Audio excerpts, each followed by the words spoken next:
Explore the endless bounds of space with all new LEGO building sets. From engineering wonders like LEGO Technic NASA Apollo Lunar Roving Vehicle to astronaut dog walkers, there is a perfect LEGO set for everyone on Earth. First launched in 1978, space sets have been igniting people's curiosity through the ultimate creative medium of LEGO bricks. Their newest collection is sure to propel the wonder for exploration and adventure across the galaxies. Be inspired by LEGO sets that are out of this world. Visit Amazon.com/LEGO Space to see the full collection. Welcome to How to Survive with Danielle and Kristine, the show that teaches you how to survive the stuff that can kill you. Like being run over by a bulldozer, or a stampede of hippos, or your car being on fire. And the stuff that just makes you wish you were dead. Like not realizing when the party's over, or vaping, or dude, where's my car? It'll all make sense, I promise. I can't wait to get to that. So let's play the theme music so we can hurry and get there. Let's do it.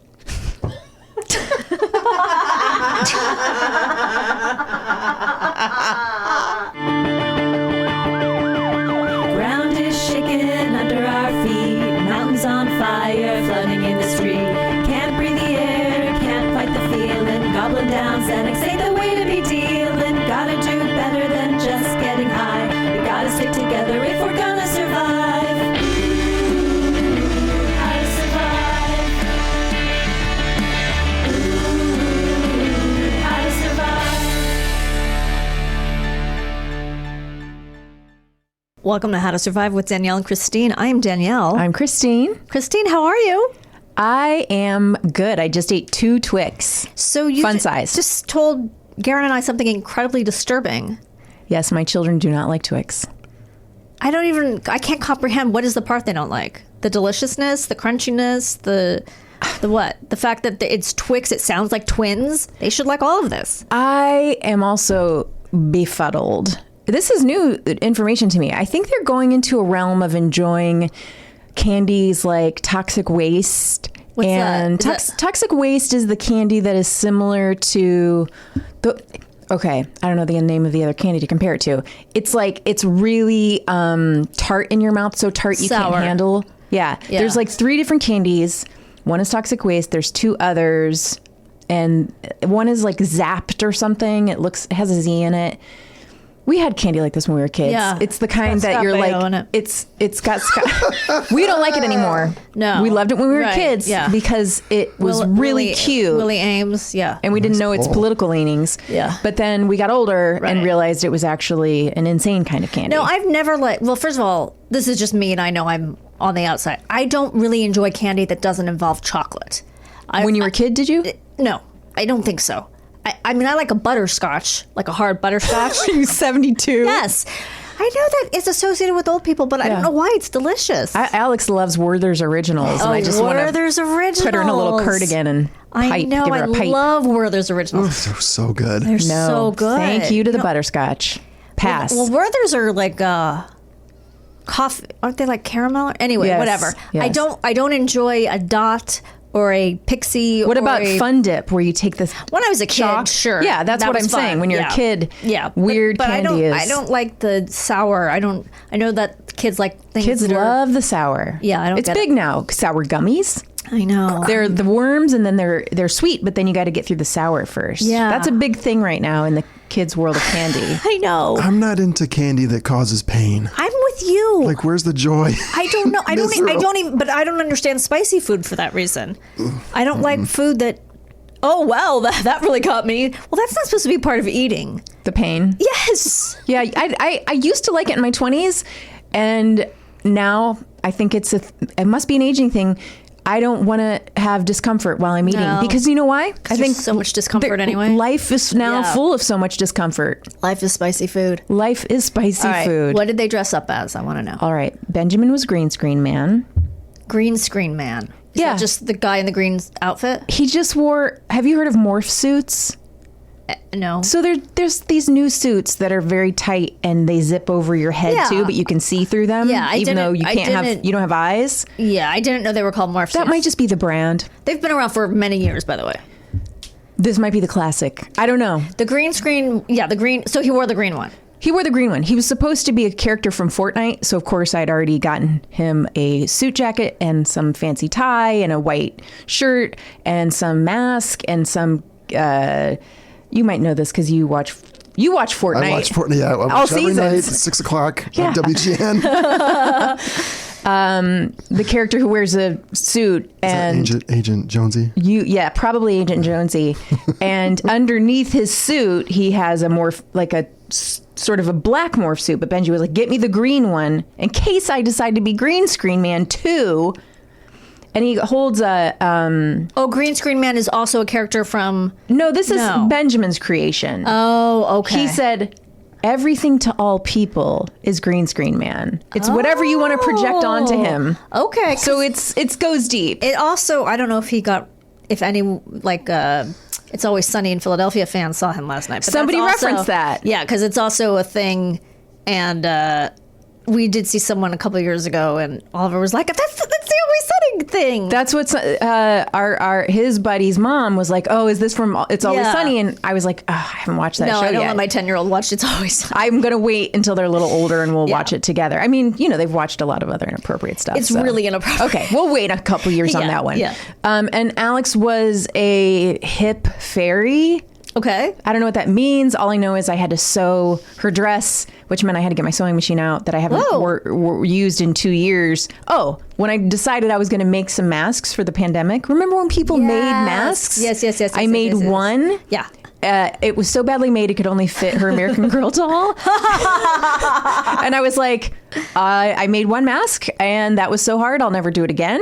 Well, I mean, the American Girl dolls are girls. They were probably too young to get the vaccine, so it was appropriate that they be masked up. Oh, they weren't letting any American Girl dolls get the vaccine. I don't think they still are. No, the American Girl dolls don't really believe in the vaccine. Oh, they're... You know what? They're very anti-vax, but since this was a copy, the Target version. Oh, right. I'm saying American Girl, but let me tell you something. I know. We were not springing. It's American with a K. Yes, we were not springing for the actual American Girl doll. Yeah. I was like, let's see how interested you are in these actual dolls before you get the Target version. U.S. lady. Yeah. U.S. lady. U.S. lady. You can have the $35 one, and then if you show real commitment and passion, we'll think about How much are they? I think they're like $300. No. For one doll? Yeah, it's a whole commitment. And then you're in the cult, and you have to go to the parties. I know. She wasn't that passionate, it turns out. Okay, well, that's good. So she was a hip fairy. Did that go over well? Yeah. Good. They trick-or-treated in your neighborhood? Or? They did two areas. Okay. Benji got, I think, about 5 pounds of candy. Whoa. You know, a lot of people now, they don't stand outside anymore. They just put the bucket out and they close the door because COVID gave them that option. And they were like, we're never going back. Or they've left. They're not home because they're taking their kids trick-or-treating. That too. Yeah. And a lot of people now give out full-size bars. I know. Jimmy has told me about this and he's very upset about it. Is it going to be toys next year? Like, I know. We don't have to do this. Tell us about Oliver's costume, please.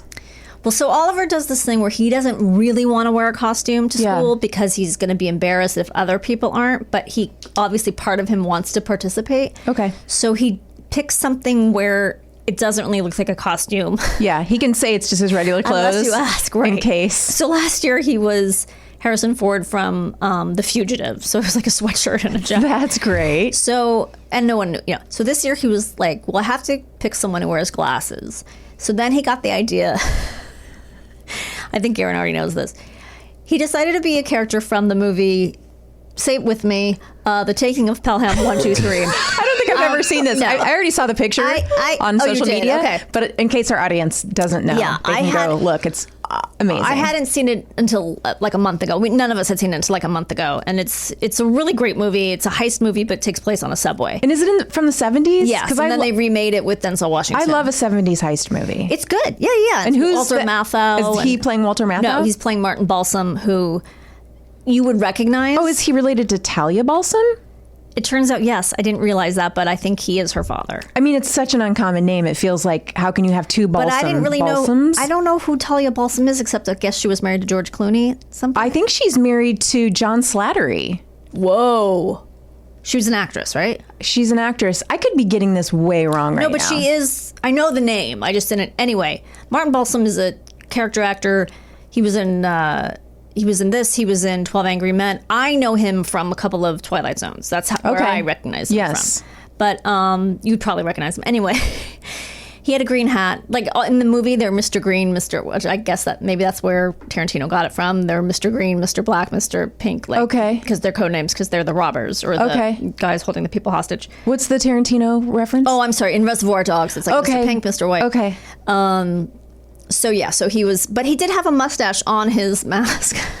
That's really funny. And then it came off like I told him it would. I told him to draw it directly on the mask, but he wouldn't listen to me.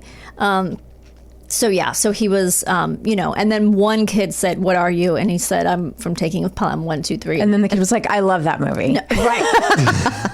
The kid goes, "I saw that movie, and I don't know what the hell you are." Really? And he said, "Did you see the one with Denzel Washington?" And he said, "Yeah." And I was like, "That's not the one." Yeah, I'm like, your film teacher's not going to know this movie. Oliver should be teaching the film class. Well, honestly, he should be because his teacher doesn't know how to pronounce noir. Nuh-uh. I just said nuh-uh. But I'm not kidding. That's upsetting to me. The whole thing is a little bit upsetting. How does he say it? She says it noiri. No, she doesn't. Nori. No, she does. Oh. Where's she getting that E from? Well, there isn't an E. No, there isn't an E. I don't know. There is a teacher. You know what? There is a teacher shortage right now in defense of teachers. She very much enjoys teaching this class, but it's not like she knows anything about film. She's not like, I'm a film buff, and all I've ever wanted to do is teach. She's showing them good movies. It's not like she's just showing them blockbusters or something. Right. Like they started. It's all Marvel. That's hysterical. Well, we're going to start with Batman 66, and then we're going to work our way up. No, but they did start with silent films, and so it's good. It's just, he probably knows more than she does. He's just got his head in his hands. Yeah, it's a little. He doesn't mind her being. Like, I find it more aggravating than he does, but he is the one who told me she doesn't pronounce. He has more tolerance for adults still. But it would be funny if he took her aside and was like, listen. Well, she admitted the other day that she didn't know how to pronounce it. Okay. But I said, well, did you tell her? That's an easy fix. And he said, no, because I don't think he doesn't want to embarrass her. So. But you know what else? It's very easy to learn how to pronounce things because the actual computer, which most of us have, will do it for you. I know. I've done that for this show when I don't know how to pronounce certain medical terms. And then I'll still get here and say them wrong because I've forgotten by the time I'm saying the words out loud. You just push that button next to the word when you look up the word. Yeah, right. And then it says it out loud. Well, before we get to today's topic, I think I just want to tell you that I finished, I'm not going to give anything away, but I finished The Watcher. And I thought I was done seeing white sweaters. And then Chris came in today with a white sweater. How does one person own that many white sweaters? That many different white sweaters? That much beige, that much cashmere. White. But it was like, the costume person was like, I've got it. They're all going to wear white, beige, and gray. I think it's intentional. Well, of course it's intentional. I mean, it's so obviously intentional, but I don't know why. And it's just like... Anyway, the whole show was incredibly infuriating. Did you feel like it was a waste of your time? Do you wish you had that time back? Yes. I apologize. I didn't feel like it was a waste of my time because I made fun of it. Like, I enjoyed making fun of all those things that were infuriating. So it was fun for me to watch it. Yeah, it was okay. I'm not mad about it. It's not like that. It's just... You can have a talking to with me after the show. No. Wait. Sorry, yes. No, I'm not done. Yeah, Drink your coffee. I'm not done with The Watcher. I have two things to say. Okay. A, I do think I did really like Naomi Watts' boots. I enjoyed that. I think that... I didn't like the way she paired them with things. I did. I liked that. I'm not going to do it, but I enjoyed that. I think it brought an edge to her look. I also enjoyed that I got to see a look, I'm sure she still spends a lot of time and money on skincare, but I appreciated that I got to see a woman in her 50s face that is showing signs of aging, yet very beautiful. Yeah, she didn't. She hasn't done anything yet, she said. And you can tell she hasn't done anything yet. She doesn't look freakish. Secondly, first episode of White Lotus, chef's kiss. As far as I'm concerned. I've thoroughly enjoyed it. Oh, okay. I'm not quite into it yet. I mean, I really liked the first season. Did you watch it? I forget. Yeah. And I haven't watched the new one yet. I watched the original. It's just one episode so far. Yeah, I mean... It's okay. I'm not like in love with it yet. Danielle, You have to love it, or I'm hoping I don't know what we're to. gonna do. I'm hoping to love it. Can I tell you why? The character of Aubrey Plaza, Sven and I just keep thinking that like that's me. Yeah, it's a little you. That I'm much that. I'm that person who. No, you're not that hard. No, but it's like an exaggerated version. There's a funny line where she goes, honey, they don't vote. And then her husband just goes, yeah. That was funny. I thought that was a very funny exchange. The way she said it and the way he responded. Anyway, sorry. But yeah, no, I'm totally excited. It was my big was it your reward yesterday for dealing with my parents all morning. I went home and watched that. Yeah. No, it's okay. Everything's fine. I mean, Anyway, okay, so are you ready to talk about our topic? Yeah, I'm on pins and needles over Okay. here.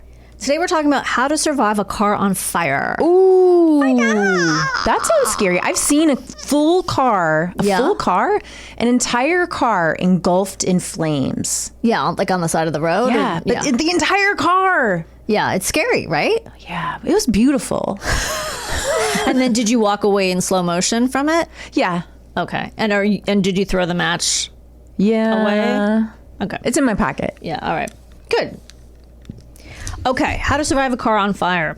First, I'm going to address a myth. Oh, please.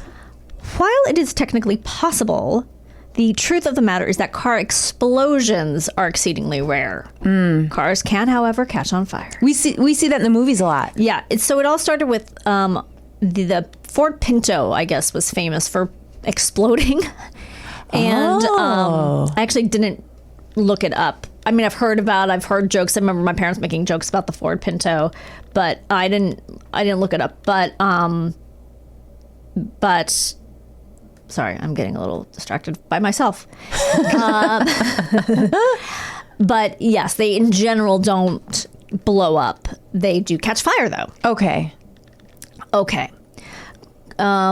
Mechanical failures, malfunctions, collisions, and rollovers are all things that can cause a car to catch fire. There are some common signs that your car is going to catch fire. Let's hear them.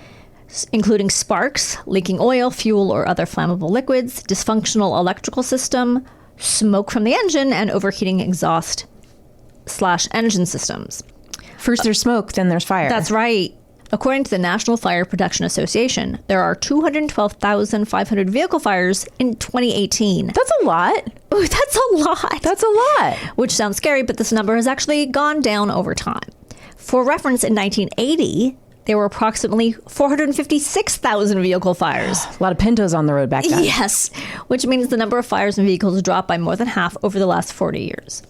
What causes a car to catch fire, you might ask? Yeah, I am about to ask. The most common reason a car might catch on fire is mechanical failure or malfunction, or an electrical failure or malfunction. Cars can also catch fire during a collision, rollover, or due to a purposeful action like arson. Oh, yeah. Don't rule out arson. Don't rule out the psychopaths. Accidental vehicle fires are more common in large trucks and buses than smaller passenger vehicles, and are much more likely to occur on highways than other locations. If you notice any of the signs that I talked about, the smoke, the leaking oil, the sparks, you're rolling over. You notice you're rolling over inside of a car. Rolling over, and you're in a bus. Your nose is on fire. The person next to you is batting out flames on their arms. Yep. Somebody that has a match and they look like a bad person. Yeah, they just threw it into your car. You should immediately pull over, turn off your vehicle, get everyone out of the car, and call for help.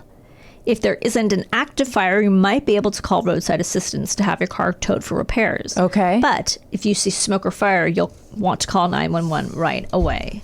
Getting back to the exploding thing, I'm going to revisit that for 1 second. Please. The lithium-ion batteries in electric vehicles can explode in very specific circumstances, but this is not common. Lithium-ion batteries are used in almost every portable electric device, from electric cars and airplanes to laptops and cell phones. Oh, yeah. Remember when those cell phones? Yes, that's right. There were the cell phones that were exploding, and it was a certain brand, and you couldn't take them on airplanes. Yeah. Oh, whatever happened? I want to say that it's like a 5-letter word, the name of the brand. I can't remember now. I can't either. And I'm sure Garen will find it. They had to recall them. I think they were just blowing up. Yeah. Almost everyone in the country uses multiple devices with lithium-ion batteries every day and is in no danger of an explosion. So don't think you're special just because you use a lithium-ion battery. No, Everyone I wouldn't uses even. them. Yeah, it doesn't make me stand out. You with your white sweater and your lithium-ion battery. Exactly. It's like I think I'm on the Watcher or something. Right. However, when lithium-ion batteries are exposed to extreme heat or have a manufacturing defect, the possibility exists the battery could explode. If your electric car catches fire and the battery is exposed to that heat, it increases the likelihood of explosion. Okay. This sounds, can I just say, we've got this situation happening in California, right? In 2035, no more gas cars are going to be produced. Right. And you can still have one, but you can't buy a new one. So But you could buy one from another state and bring it here? Sure, you can get around the rules. But they're going to... couldn't register it in California, maybe? Those are things I don't know. Okay, I'm just thinking out loud. Right? Yeah, I love it. That's what this podcast is. It's called Just Thinking Out Loud. Okay. So we're going to have all these cars with the lithium batteries. It's great, for pollution and a lot of other reasons. But we also have really... intense heat here. Yes. I mean, are we going to just have cars exploding left and right? I'm going to get that to you. I'm going to get that. Oh, you are going to get to that. A little bit. No, not exactly. You're going to answer my question, is what you're saying. Not exactly. Yeah, you're going to answer it. I just may leave you with more questions. That's okay. That's what my methodology is today. Okay. Now, will your car blow up if you're pumping gas? Oh. Gas stations often have signs posted explaining that customers should not leave their vehicle running while pumping gas, smoke cigarettes while pumping gas, right, Garen, and get into or out of their car while they're pumping gas. Oh, I've never seen that sign. I know. I read that and I was like, did I read that wrong?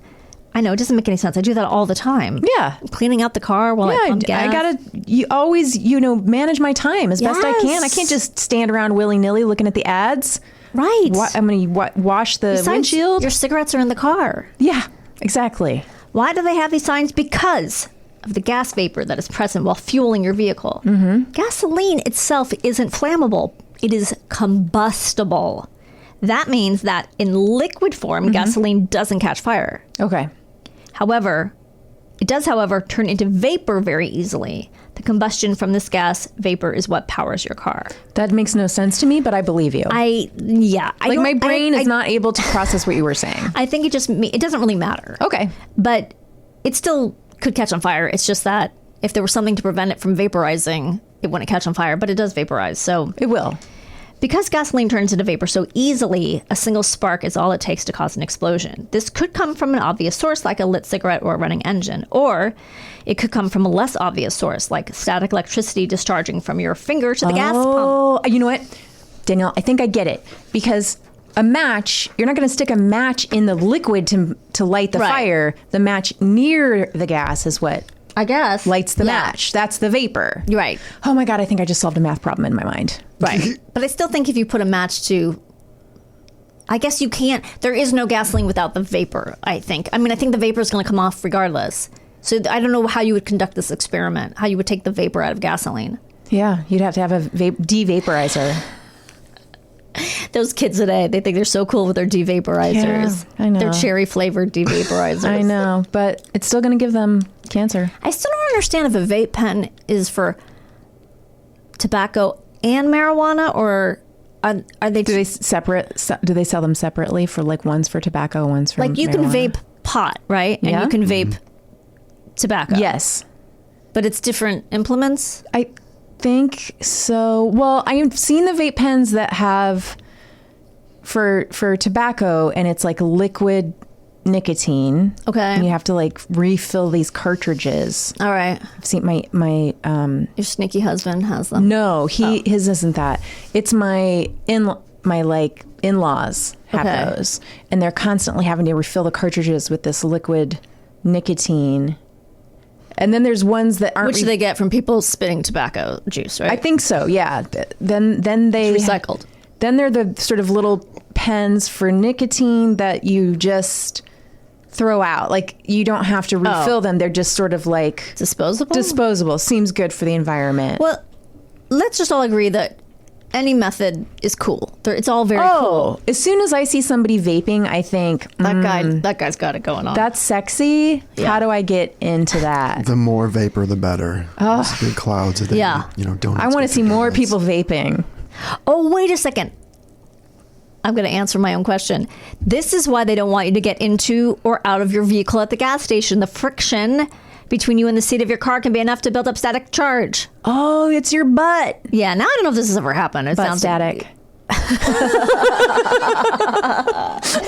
That's what your kids should go as for Halloween. That is a year. good costume. But you have to get out initially. Yes, but you're not getting out while the vapor is Once you've started the leaking from the process. gas. Yeah. Do you think that's why they originally had all the people doing it for you? Like they still do in New Jersey? I don't think that's why. Mm-hmm. I don't know. That would be an interesting question. I think maybe that was just service was part of life, and that was another job to create. I don't know. Things were so much better back then in all ways. Honestly, it would be nice if people knew what they were doing at certain jobs like they used to. So in that sense, I do kind of wish things were like that. And I don't need someone to pump my gas, but I know what you're getting at. I don't not need it. I don't know if I've ever had someone pump my gas. I don't think I'm old enough to have had. And I've never driven in New Jersey. My mom does not pump her own gas. I don't know if she's ever pumped her own gas. But how does she?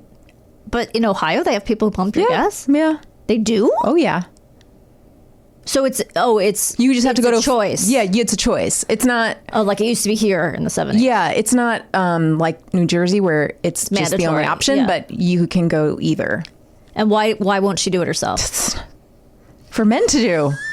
Really? Yeah, it's bizarre. In certain ways, she's very like Old-fashioned or backward? No, I don't know. She just doesn't. Maybe she does now. I don't know.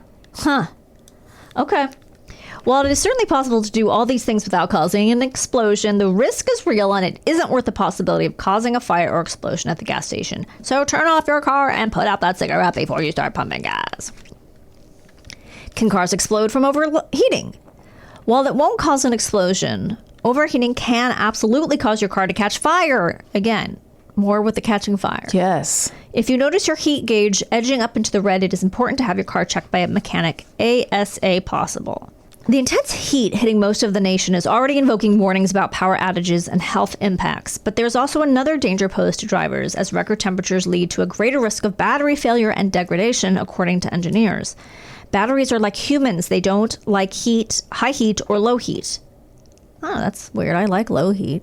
They don't like low heat? What's wrong with the batteries? Does low heat mean... Low heat sounds nice. A low heat means cold. Oh, is that what they're saying? Yeah. They'd like it in the middle is what they're saying. Like people. Like people like it? Like peoples. So why don't they just say cold? I don't know. I've never heard low heat. That just sounds... It's like they're being intentionally... Unless you're, boiling something. Put it on a low heat. Yeah. Anyway, the best temperature is the one humans are comfortable with. While there is little drivers can do to contain their car's temperatures during heat waves, experts who have been studying the advances in car technology say that manufacturers are hard at work finding new ways to beat the rising heat. Manufacturers constantly put their batteries to the limit during the testing phase, since their vehicles are sold all over the world. Okay. So obviously there are different temperatures in different parts of the world. Yeah, they're working on it. Even though the batteries can withstand extreme benchmarks, there's only so much reliability within the laws of chemistry and engineering. For example, if a car's internal temperature reaches above 45 degrees Celsius or 150 degrees in American, thank you, the battery is prone to more wear and decreases the life of the cell. Driving in those conditions will also test the limits of the battery. High temperature conditions are problematic because it affects the range. Some of the battery will go to keeping the AC, and that drains the battery. Right. Where do you need to go? Where do you need to go? What, it's 115 degrees. Maybe you'd better... Well, maybe you live in Palm Springs or... So, because like they said, in parts of the country, Palm Springs, Vegas, Phoenix, temperatures, go above 110 degrees. It's pretty normal. Yeah. I guess, but I mean, you better just stay in. I guess you just stay in, get in your pool. Yeah. Don't drive. Where are you driving? Don't. What if you need your cigarettes and soda? You might need maxi pads. It's so dry. It's a dry heat out there. Your period is dry. It's a dry blood. Nobody out there has their period. It's a dry anymore. bleed. Yeah. I don't know why I thought they need maxi. No. Oh, they need depends. No, they don't pee either. Oh, that's it's all true. Everyone's it's all dry. They're just corn husks It's a dry out there. pee. You just leave little husks of corn in your underwear.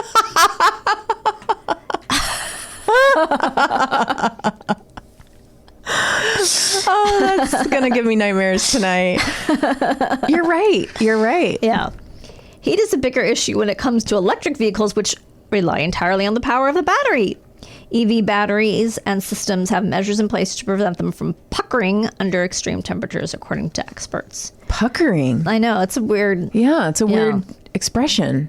Corey Steuben, the president of the Michigan-based engineering consulting firm Monroe and Associates, told ABC News that many EV manufacturers are using new types of batteries with thermal management. And yes, I did refrain from doing a Monroe from Too Close for Comfort joke. You're welcome. All right. The new batteries, such as ones with cylindrical, prismatic, and pouch form factors, are engineered to keep the heat within the cell from rising too much. They are expensive, complex, very well-controlled machines. Steuben, whose firm has acquired, then taken apart and analyzed parts of several EVs, told ABC News. He noted that EVs also have additional technologies to keep the car cool, particularly Teslas.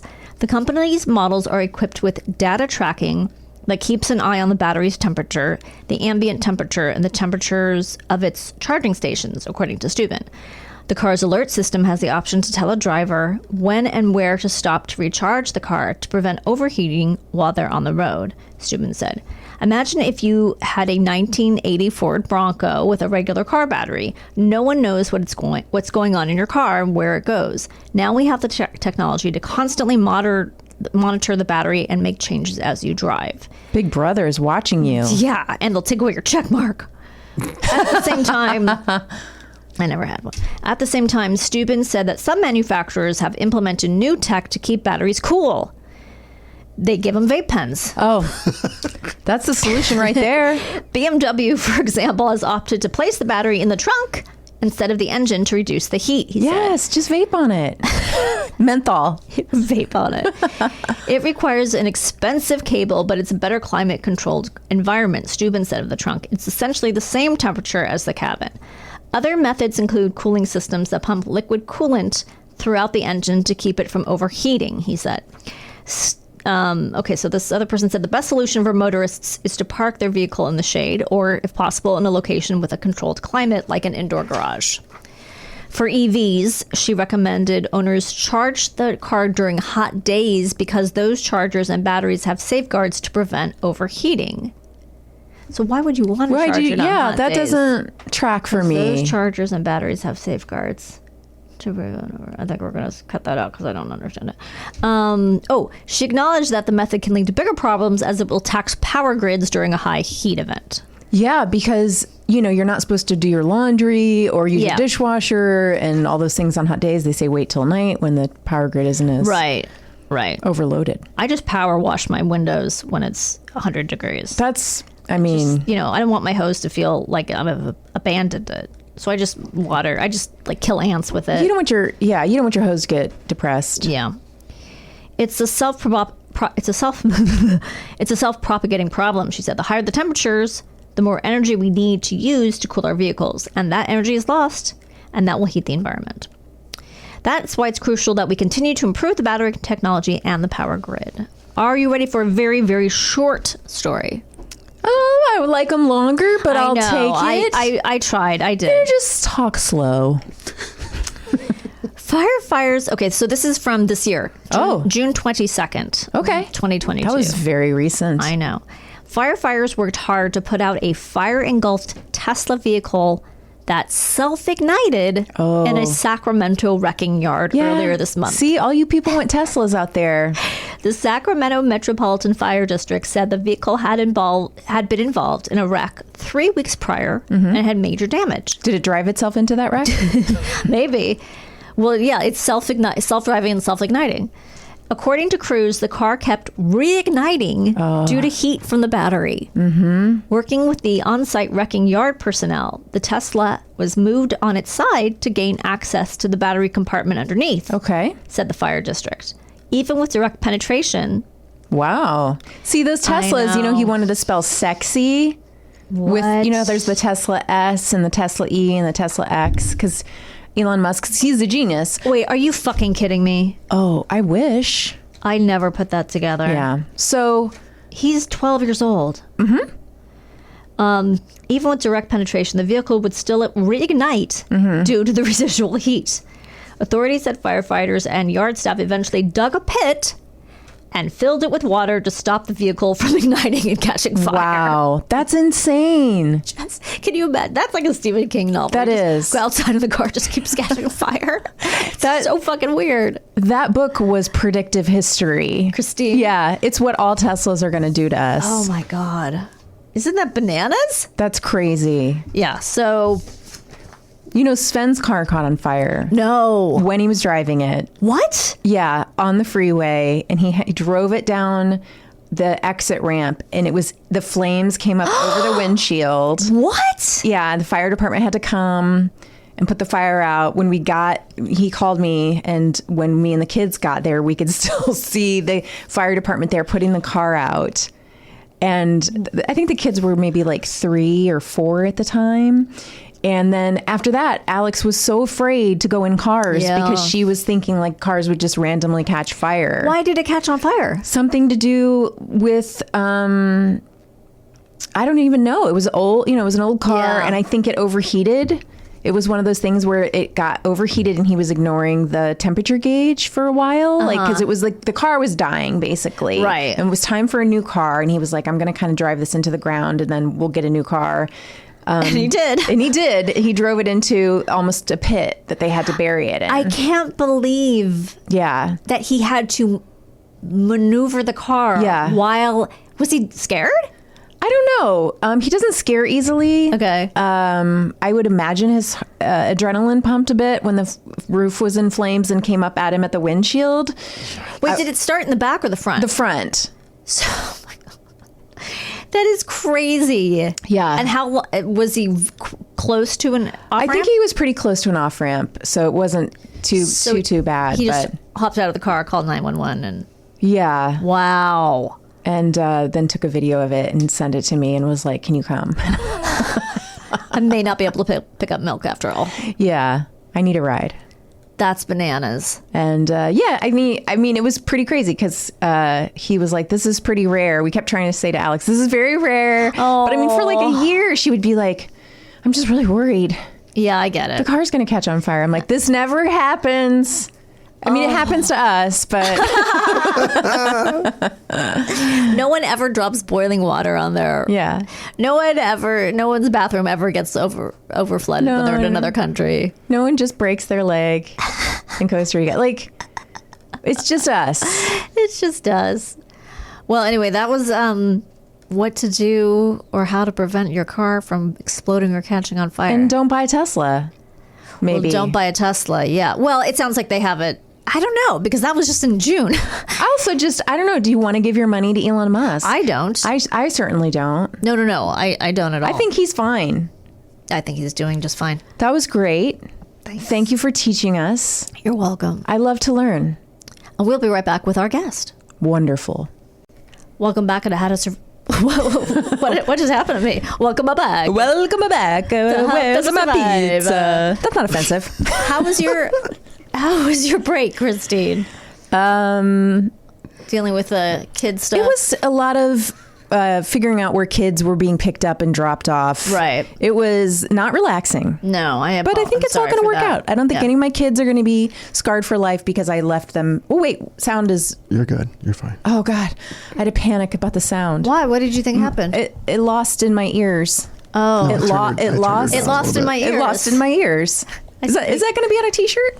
Yes, I lost in my ears. How to Survive with Danielle and Kristine. That's a catchphrase right there. So, I didn't go to the bathroom during the break. I just realized that's got to be a record. That's a first. Oh no, it's recording in the afternoon. My whole schedule's off. Yeah, this is unusual. We're usually recording in the morning, and we're so alive in the morning. Yeah.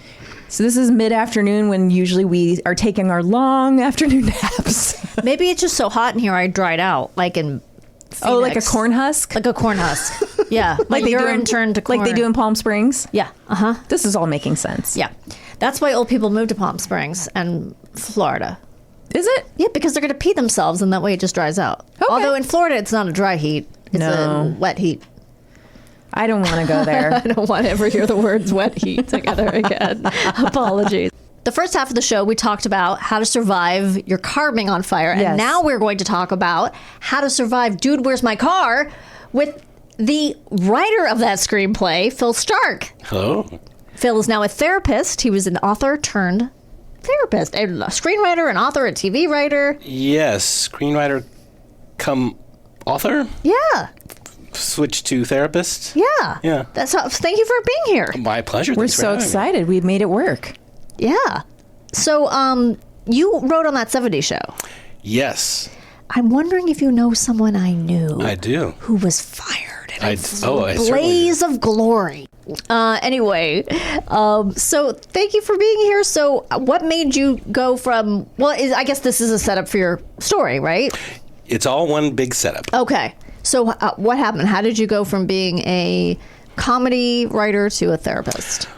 Well, sort of like Hemingway going broke, it very gradually and then all at once. Gotcha. Were you surrounded by five-toed cats? I was like, I don't think it was three tails. It was something weird, but they didn't have three tails. Thank you, five-toed cats. Well, I got very lucky with screenwriting in that I moved out here intending to become a screenwriter, and a year later, I've had a career and had a lot of success very early on. My first produced credit was on South Park. Yeah, all of your credits are freaking amazing. I know, they really are. A good friend of mine from college got a job as the assistant to the guy who commissioned Matt and Trey to make the original Spirit of Christmas video. Okay. And then she invited me one day. She knew I had a leisure suit. Okay. First of all, let's get that out of the way. She knew I had a leisure suit. Okay. Now it's all coming into focus. And she called me one day and said, hey, I'm working for these guys, and they're shooting a movie, and it takes place at a mansion, and it's supposed to be a porn producer pool party. And I'm like, well, okay. And she's like, well, you can meet Ron Jeremy and wear your leisure suit. And you were like, I said, I'm there. Yeah. And that was Orgasmo. Okay. Which was the Matt and Trey's movie about the Mormon kid who becomes a porn star. Okay. I don't know this. I don't know it either. Well, let's deep dive. I can maybe freeze frame the shot where I'm in the pool with my leisure suit. Yes, please. But then she got a job as their assistant on the pilot for South Park. Ah, okay. And she called me up and said, hey, these guys are making this pilot. I think I can get you a couple days as a PA. If you want. I was like, yeah, sure. And next thing you know, it's on the cover of Time and Newsweek. Right. People are following us around Westwood. It became a huge phenomenon. Sure. So, I was very lucky in that I was able to sort of chutzpah my way into a writing credit. Mm-hmm. And then I went from having the tried and true method of writing scripts and getting them to people and literally keeping them in my trunk to be able to pass out to people if I happen to be willing to read a script, to agents seeing the credits on my first produced episode and then calling the next day and saying to the producer, who is this guy, Phil Stark? Yeah. How can I get a hold of him? And she's saying, well, he's driving to Burbank with some post-production tapes right now. Yeah. But when he comes back, I'll get him the He's getting us coffee. Yeah, so it went from 0 to 60 very fast. And then my first show meeting, because I knew I wanted to write television comedy, my first meeting was on that 70s show. Mm-hmm. And which I was actually a little disappointed because a couple of other writers on South Park had been slotted out and been taking meetings, and one guy got a job on Christina. Okay. Or Christine Applegate. Oh, yeah. Christine. And a guaranteed 13 after post Friends time slot kind of thing. I was like, oh man, that would have been great. But here I'm on that 70s show, which is only called that 70s show because all the people in the test audiences were like, I like that 70s show. What was that 70s show? And then, cut to 8 seasons, 200 episodes. Wow. Yeah. Wow. Yeah. So you got the good show. Yeah. Yeah. In fact, the other show is so forgettable, it was actually called Jessie. Well, I'm glad my point was proven. I know my sitcoms. And at this, I'm just curious, were you aware of how lucky you were? Or were you just like, I guess this is how it works when you come to Hollywood? Right. You're just Good like, point. Well, it was, I guess, this is how it works because when I was on the first season of the 70s show, we were all staff. I was a story editor. And we weren't involved in much of anything in terms of production meetings, scheduling, casting, editing. So we had a lot of free time. So I'm writing a movie. And what happens when you write a movie? You send it to your agent. And what does your agent say? Hey, I'm going to sell this. And what happens? Jesus it gets sold. Christ. And then what Whoa. happens? It gets made. This is the opposite of my life. Me too. So I know. Well, spoiler alert. It gets a little darker later on. But we get to that. All right.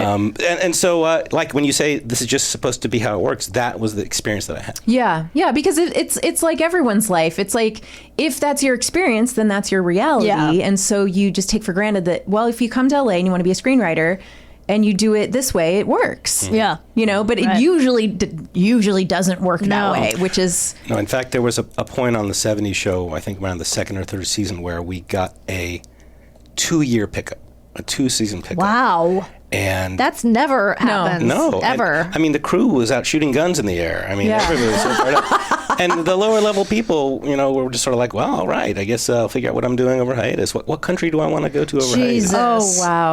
God. Yeah. In fact, there was an older, not older at the time, well, a more experienced writer at the table for lunch one day. I remember him saying something like, man, you kids, it's never going to get better than this. Yeah. We're never going Yeah. to have a better job than this. No. They knew. Yeah, and it was true. Yeah. Okay, so what's next? How do you go? Well, let's see. Have we peaked yet? Well, you just close sold to a movie. peaking. You wrote a movie. And that in your was free time from your cush Right. staff writing job. And then the movie gets bought. And that's Dude, Where's There's a My Car? headline in Variety. Yeah. All the writers who used to pass by my office going, oh, it's cute. He's writing a movie. Are like, we fucking sold a movie. Yeah. I'm like, yeah, that's how it works. Oh, so Yeah. that was the Ashton Kutcher connection. Right. And so then I get a call from the producer saying, do you know this Ashton Kutcher kid? Is he funny? You're like, he's down the hall. So I'm like, he's hilarious. Yeah. He's great. So, you know, he signs on to do the movie. The movie is a relative a hit. I mean, it was financially did well. Well, it also made its way into the lexicon. I mean, Yeah. everyone knows that title. Everyone has parodied that title in one way or another. Like it's huge. In fact, you could say that it was just one giant setup for your book. For my book. Exactly. Yeah, so we have his book here, which is called Dude, Where's My Catharsis? Right. Which is a genius It's title. great. A friendly Yes. and engaging guide to talk therapy. Right. But yeah, so the movie came out. And then, you know, career-wise, I continued to work on the 70s show. It was just the best job ever. By the end, the cast is working 4 days a week. It's just a well-oiled machine.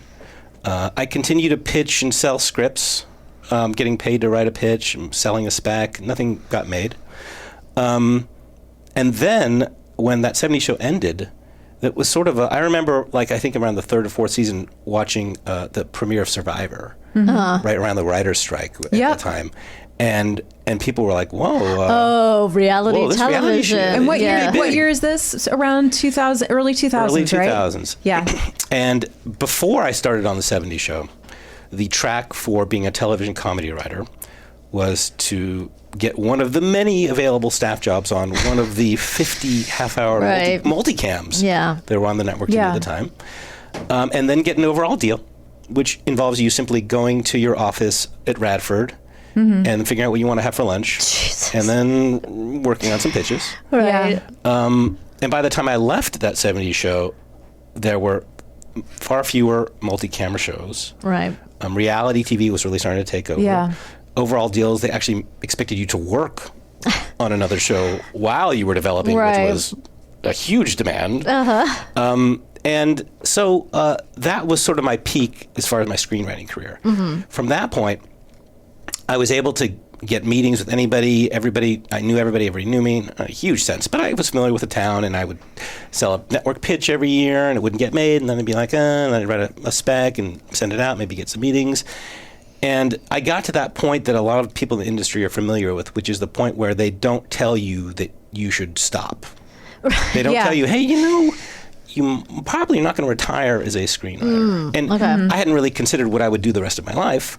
Right. But based on the people who I worked for and their history at Carsey Warner, Yeah. you created a show, it's syndicated. Yeah. You took the points, Right. and then you bought a couple of Porsches, and then you Exactly. figured out what you wanted to do. Right. What city you wanted to live in, which house you wanted to spend most of your time in. You get an assistant, abuse them. Get a second assistant, have that first assistant abuse the second assistant. Life's set. So you realized it was time to make a switch. I wouldn't even say I realized. Okay. I, for a long time, was convinced, and most of my friends and family were convinced too, that I would eventually write a great spec that would get me back in the game. And Yeah. here I am writing specs about, for instance, being a young father or having a multi-generational family, things that are writing what you know. Sure. And then I'd see that somebody like Steve Levitan would sell it. And I was like, Modern but I family, had Yes. Yep. This all feels very I see familiar. a lot of Yes. nodding. Lots of nodding. But I had no reason to think I would do anything else because I've already had been so successful. Yes. And my friends and family, my wife, my friends were all like, well, you'll keep writing and you'll write something that then is great. And and then it became, the agents wouldn't return the calls. You're really disempowering yourself. I mean, that was my relationship with representation. Yeah. Switched agencies multiple times, wrote many specs. Then you had the more non-network shows, more eventually streaming, but cable at the time was where we're branching out. Yeah. I took a lot of lateral moves into maybe I can get into advertising, maybe I could, do copywriting or something. But I never really thought I would really change careers. I always really thought that my next spec would be the one that would, my agent would say, we're going to sell this, and it would sell just like it happened in the beginning. So it took me a long time to really realize that I'm pretty unhappy and I need something to change. Yeah. So that's the long, slow, gradual part. And then eventually was figuring out, what did I want to do? And I ended up with this career as a therapist, which was the opposite of my experience as a screenwriter, where, instead of worrying about having gray hair in a meeting, it became, I got to have a little gray hair. I'm going to be a therapist. Right. Yeah. So, sorry. Oh, I was just going to ask, what was it about being a therapist that seemed appealing to you? Was it your own, and if this is too personal, but was it your own experiences in therapy? Had you been drawn to psychology earlier in your life?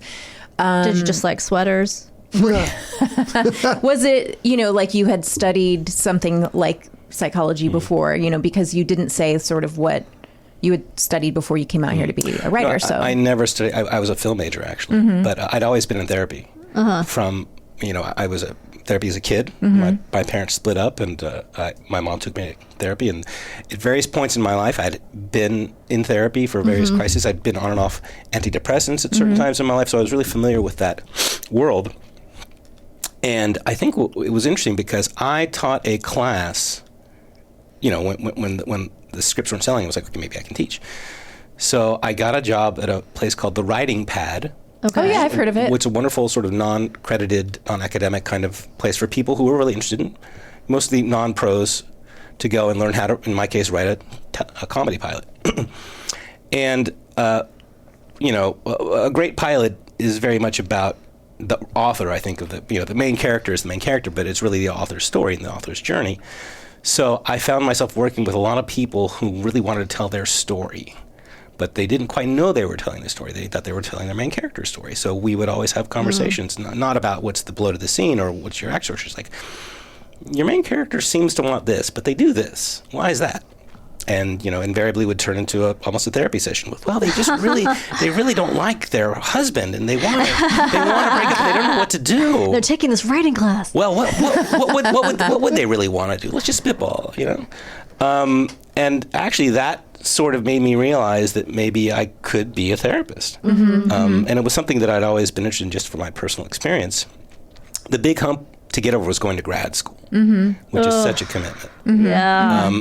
But it finally got to the point. Kristine did it too. Yeah. Oh, yeah? For writing. Yeah, I got actually, surprisingly, I also got into grad school for therapy because I did this same story. I was like, I'm going to become a therapist because it isn't working out in Hollywood. And I got into grad school at USC and Pepperdine, and then at a retreat studying writing, I was like, I can't do this. I think I still need to be a writer, but then I ended up going to grad school to get my MFA in creative writing, which, as you know, is makes a lot money.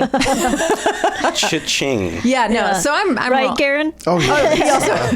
Garen also has a. We're rolling in it. Right. Mine's even more direct. I have an MFA in screenwriting. At least yours is broader. Oh, but I mean the jobs, the offers. Rolling yeah, in. they're just I Can't even. Yeah. Well, yeah, so you can appreciate how graduate school was something that I, and in fact, that's something that I liked about screenwriting, is that I had made it without any more support. I somehow took that as a badge of honor. Like I just fucking drove out here in my Toyota Celica, got a job at a cafe and just started writing scripts. Yeah.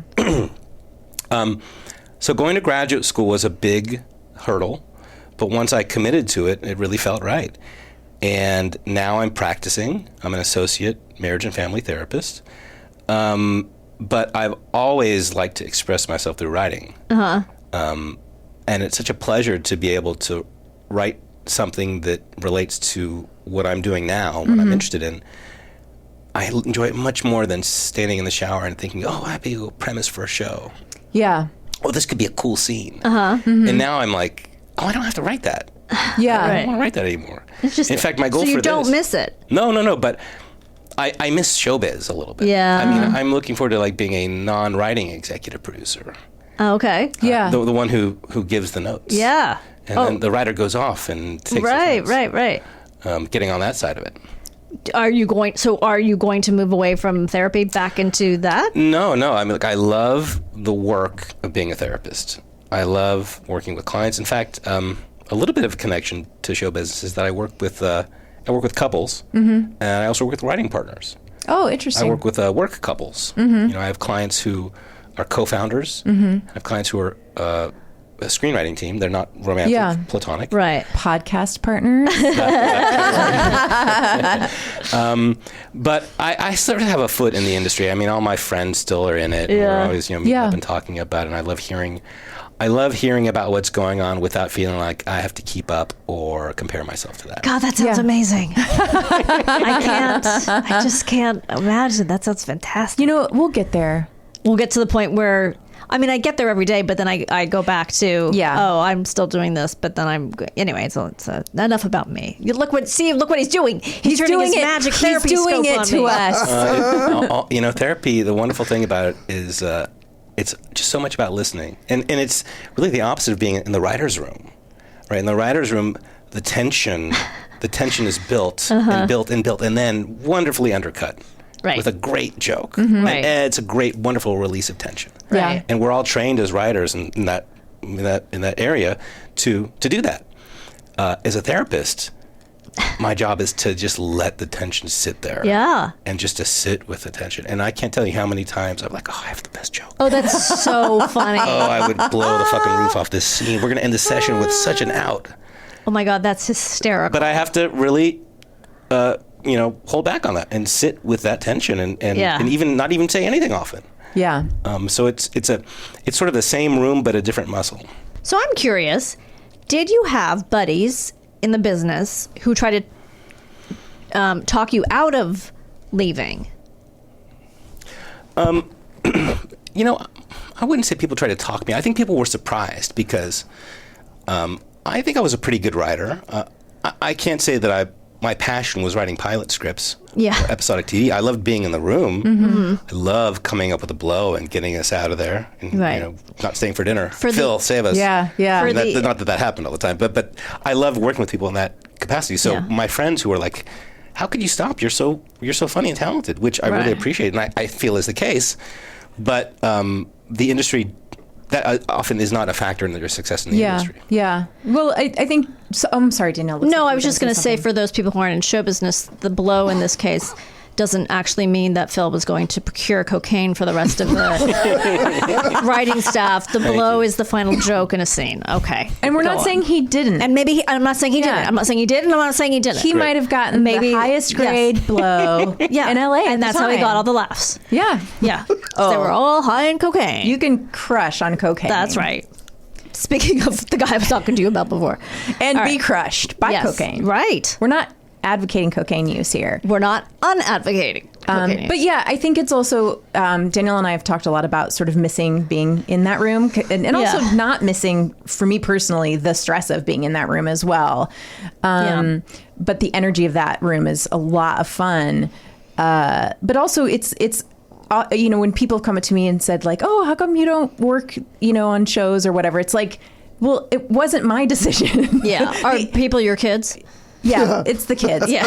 The industry makes the decision too that they are done with you at certain points in your career, and they're like, bye. And so, you don't always get to make that decision. So I think it's nice if you can find an empowering way to view that situation, with your own career choices and changes to say, I don't have to view it that way. I can view it in a positive way in which I get to be Absolutely the hero of the story and not the victim. Phil, we can't thank you enough for being here. This was just awesome. Yeah. Oh, my really pleasure. appreciate Really it. good Story. Yeah. Everybody, dude, Where's My Catharsis Yeah. is available Online? wherever you buy books. It's on Amazon. Okay. It's on- I self-published it. It was a wonderful experience. It's sort of like writing a script and then shooting it yourself. Yeah. And distributing it yourself. You get the control. Yeah, exactly. Okay, great. And I'm a practicing therapist. And the wonderful thing about teletherapy, Yes. which I pretty much specialize in and only work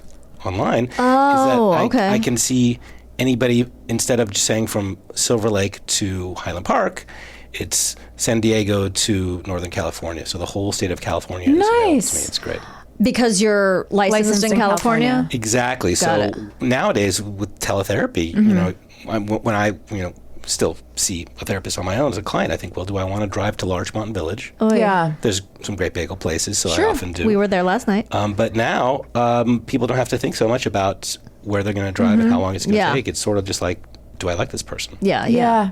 Oh, that's great. That is great. Thank you so Well, much thanks for so coming. much.